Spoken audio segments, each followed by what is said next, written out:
حضور نبی رحمت صلی اللہ علیہ وآلہ وسلم گھر میں تشریف لائے تو ام المومنین حضرت عائشہ صدیقہ رضی اللہ تعالی عنہا محبوب کائنات نے عرض کی حضور آج عجیب ماجرا ہوا، ہمارے گھر میں ایک خاتون آئی جو کہ حبشی نژاد تھی اور اس کے دونوں پہلوؤں میں اس کی 2 بیٹیاں تھیں۔ اس نے صدا لگائی، میں نے سارا گھر ڈھونڈا لیکن اس کو دینے کے لیے کچھ نہ ملا۔ میں نے پھر کوشش کی کہ حضور کا گھر ہے اور سائل خالی نہ جائے۔ میں نے دوبارہ کوشش کی تو ایک خشک کھجور مل گئی، چوہارا مل گیا۔ میں نے وہی چوہارا اٹھا کے اس عورت کو دے دیا۔ سخت بھوک لگی ہوئی تھی، اس کا پیٹ کمر سے لگا ہوا تھا، لیکن اس نے اس کھجور کو 2 حصوں میں تقسیم کیا اور ایک اس بیٹی کے منہ میں ڈال دیا اور ایک ٹکڑا اس بیٹی کے منہ میں ڈال دیا۔ خود بھی بھوکی تھی لیکن اس نے خود نہیں کھایا۔ یہ کہتے کہتے ام المومنین آبدیدہ ہو گئیں کہ حضور وہ خود بھی بھوکی تھی لیکن اس نے یہ بیٹیوں کو دیا۔ تو آقا کریم فرمایا عائشہ کل قیامت کے دن گناہوں کے سبب سے یہ خاتون اگر جہنم کا ایندھن بننے لگی تو یہ بیٹیاں درمیان میں آڑ بن کے کھڑی ہو جائیں گی۔ اے اللہ ہم اپنی ماں کو جہنم میں نہیں جانے دیں گی، اور اللہ ان کی سفارش مان کے ان کی ماں کو جنت عطا فرما دے گا۔ اور حدیث میں آتا ہے امرأۃ مردودہ، وہ عورت جس کے خامد نے اس کو طلاق دے دی، بدصورتی کی وجہ سے، غربت کی وجہ سے، جہیز کم لانے کی وجہ سے یا کسی سبب سے اس کو طلاق دے دی۔ اب معاشرے میں اسے کوئی قبول نہیں کرتا، ساری زندگی اس نے اپنے باپ کے دروازے پہ بیٹھ کے گزار دی۔ اس عورت کو عربی میں کہتے ہیں امرأۃ مردودہ، واپس لوٹائی گئی عورت۔ حدیث میں آتا جب قیامت کے دن اس کے باپ کو جہنم کا حکم ہوگا تو یہ اللہ تعالیٰ سے بحث کرے گی، مالک نہ تو نے مجھے عقل دی نہ تو نے مجھے شکل دی، سسرال نے دھکا دے دیا، خامن نے قبول نہ کیا، معاشرہ مجھے دوبارہ قبول کرنے کو تیار نہیں تھا، یہ میرا باپ تھا جو میرے لیے مزدوری کرتا رہا اور میری کفالت کرتا رہا، آج میں تو اس کو جہنم میں نہیں جانے دوں گی۔ وہ رابعہ بصریہ نہیں، عام سی عورت، لیکن قیامت کے دن اللہ اس کے باپ کو اس کی سفارش مان کے جنت کی راہیں عطا فرما دے گا۔ تو وہ بیٹی جو ماں باپ کے لیے باعث ننگوار تھی، اللہ کے محبوب صلی اللہ علیہ وآلہ وسلم نے اس مرتبے پہ بیٹی کو بٹھایا کہ ماں باپ کے لیے جنت کے دخول کی بشارت بن گئی اور جنت میں داخل ہونے کا ذریعہ بن گئی۔ آپ تاریخ عرب پڑھیں، جس طرح وہ سکی بیٹی کو قتل کر دیتے تھے وہ سکی ہمشیرہ کو بھی قتل کر دیتے تھے۔ میں نے اس پر دیکھا مختلف کتب سیر میں کہ یہ بیٹیوں کے قتل کا رواج کیوں پیدا ہوا، اس کے بارے میں مختلف آراء مختلف لوگوں نے بیان کی ہیں۔ ایک رائے یہ بھی کہ چونکہ جو عرب کے شاعر تھے وہ بڑی فوج شاعری کرتے تھے، اور اگر کسی کی بہن بیٹی خوبصورت ہوتی تو اس کے اعضاء کا تذکرہ کر کر کے اپنے شعروں کو سجاتے، تو بعض قبائل نے اس حوالے سے دختر کشی کا سلسلہ شروع کیا جو معاشرے کے اندر مقبول ہو گیا، حتیٰ کہ بعض قبائل میں 100% اور بعض قبائل میں وہ جزوی طور پہ دختر کشی کا رواج موجود تھا۔ محبوب علیہ السلام نے آ کے اس رواج کو ختم کیا۔ تو جس طرح وہ بیٹی کو قتل کرتے تھے وہی سبب بہن کے قتل کا تھا کہ کل اس کی شادی ہو اور کوئی ہمارا بہنوئی کہلائے تو وہ بہن کو بھی قتل کر دیتے تھے۔ سکا بھائی اپنی بہن کو اپنے ہاتھوں سے ذبح کر دیتا، اور جب باپ بیٹی کو زندہ درگور کرنے کے لیے جاتا تو بسا اوقات بھائی بھی ساتھ ہوتا اور باپ بیٹا مل کر اپنی بیٹی اور بہن کو زندہ درگور کرتے۔ اب اللہ کے محبوب علیہ السلام نے جہاں بیٹی کو وقار دیا، بیٹی کو توقیر دی، وہاں بہن کو بھی عزت دی۔ قرآن مجید نے حضرت موسیٰ علیہ السلام کی ہمشیرہ کا تذکرہ کتنی محبت سے کیا کہ جب ان کی والدہ یوحانس نے حضرت موسیٰ علیہ السلام کو دریائے نیل کی موجوں کے سپرد کر دیا اور پانی کے دوش کے اوپر وہ صندوق جا رہا ہے اور حضرت موسیٰ علیہ السلام کی ہمشیرہ پانی کے کنارے کنارے چلتی ہیں، دریائے نیل کے کنارے کنارے اس صندوق پر نظر رکھے ہوئے آگے بڑھتی ہیں، اور جو ہی صندوق ڈوبنے لگتا ہے بہن کا کلیجہ بھی ڈوب جاتا ہے، اور جب وہ تیر کے سطح آب پہ آتا ہے تو بہن کے دل کو ایک گنا تسکین ہوتی ہے۔ حضور کی آپ جانتے ہیں حقیقی بہن حقیقی بھائی کوئی نہیں، در یتیم ہے۔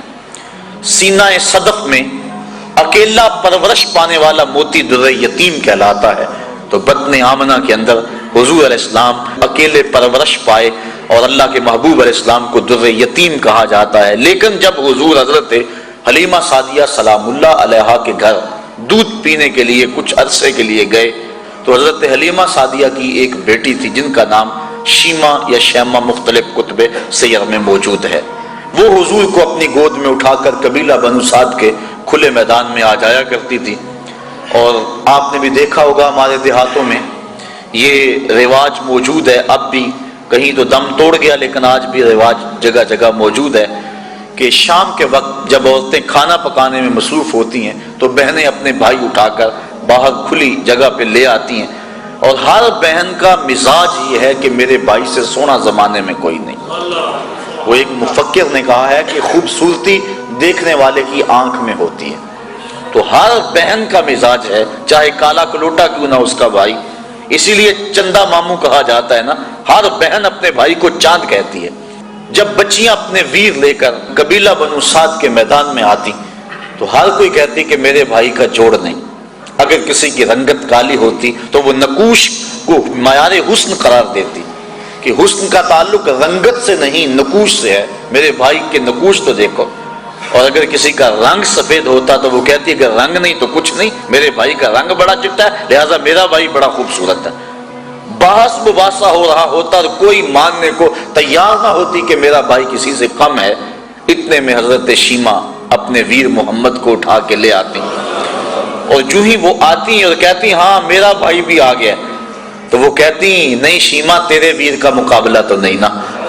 تو کتب میں آتا ہے کہ حضرت شیمہ کا سر فخر سے بلند ہو جاتا اور پھر حضور کو سینے سے چمٹا لیتی اور دعا دیتی، ربنا ابق لنا محمدا حتی اراہ یافعا وامردا. اے اللہ میرے ویر محمد کو سلامت رکھنا، اس کو شالا نظر نہ لگے میرا ویر آج بچوں کا سردار ہے، کل میں اپنی آنکھوں سے دیکھوں کہ جوانوں کی بھی سرداری کرے. حضرت شیخ محقق نے بھی اس واقعہ کو لکھا ہے، کتب سیر میں موجود ہے کہ ایک غزوے میں حضرت شیمہ کے قبیلے کے ساتھ لڑائی ہوئی. چونکہ ان کی شادی ہو گئی، اولاد ہو گئی. جس قبیلے میں حضرت شیمہ کا نکاح ہوا تھا مدینہ شریف کے دور میں، مدنی دور میں حضور کی لڑائی غزوہ اس قبیلے کے ساتھ ہوا. اس قبیلے کے کافی لوگ پکڑے گئے، گرفتار ہو گئے، کچھ قتل کر دیے گئے. گرفتار شدگان کو چھڑانے کے لیے عرب کے رواج کے مطابق وہ فدیے کی رقم اکٹھی کر رہے تھے کہ چلتے چلتے حضرت شیمہ کے گھر آئے. انہوں نے پوچھا یہ رقم تم کیوں اکٹھی کر رہے ہو، یہ فنڈ کس لیے اکٹھا کیا جا رہا ہے؟ انہوں نے بتایا کہ ایک شخص سے ہماری لڑائی ہوئی ہے جو ادعائے نبوت رکھتا ہے، مدینے میں اس کا بسیرا ہے، اتنے ہمارے بندے پکڑے گئے ہیں، ان کو چھڑانا ہے. کہا کیا نام ہے اس کا؟ کہا نام اس کا محمد ہے صلی اللہ علیہ وسلم. بس آنکھوں سے آنسو جاری ہو گئے. کہا اچھا اس نے تمہارے بندے پکڑے؟ کہا ہاں. کہا پھر رقم اکٹھی نہ کرو. کہا کیوں؟ کہا مجھے ساتھ لے چلو. کہا تو کیا کرے گی؟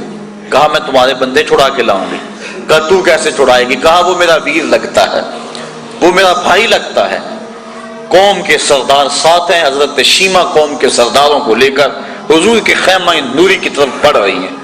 یہ وہ وقت تھا جب ادب کی آیتیں اتر چکی ہیں، صحابہ ننگی تلواروں سے پہرا دے رہے ہیں. حضرت شیمہ اپنی قوم کے سرداروں کو لے کر اس خیال میں کہ میں اپنے بھائی کے پاس جا رہی ہوں بڑی تیزی سے آگے بڑھنا چاہا، لیکن پہرے داروں نے راستہ روک لیا، تلوار سونت دی.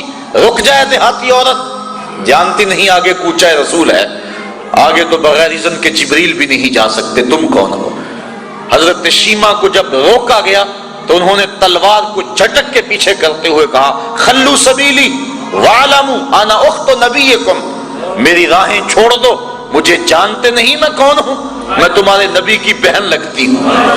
بس یہ جملے سننے کی دیر تھی کہ تلواریں خم ہو گئیں، آنکھوں پر پلکیں آ گئیں اور صحابہ نے نظریں نیچی کر لیں. حضور علیہ السلام کی ہمشیرہ حضور کے خیمہ نوری میں داخل ہوئی. آقا کریم نے جب دیکھا تو اٹھ کے استقبال کیا اور پوچھا بہن کدھر آئی ہو؟ عرض کی حضور آپ کے بندوں نے ہمارے لوگ پکڑ لیے ہیں، چھڑانے آئی ہوں. آقا فرمایا بہن تو نے زحمت کیوں گوارا کی، تو پیغام بھیج دیتی میں سارے چھوڑ دیتا. پھر حضور نے کچھ گھوڑے، چند جوڑے اور بہت سارا ساز و سامان دیا.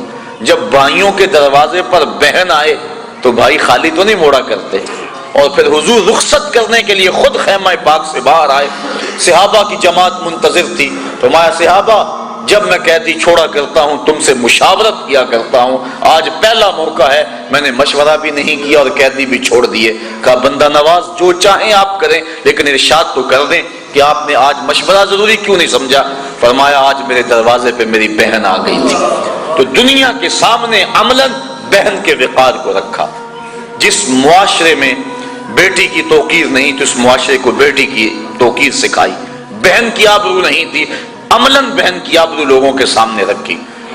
سوتیلی ماں ترکے میں بٹتی تھی اور سکی ماں کی بھی عورت ہونے کے ناطے سے آبرو نہیں تھی، لیکن اللہ کے محبوب نے قولاً اور عملاً ماں کی آبرو لوگوں کے سامنے رکھی۔ الجنت تحت اقدام الامہات، جنت تو ماں کے قدموں کے سائے تلے، ماں کے قدموں تلے جنت بچھا دی، اور حضور نے عملاً لوگوں کے سامنے ماں کا پیار بیان فرمایا۔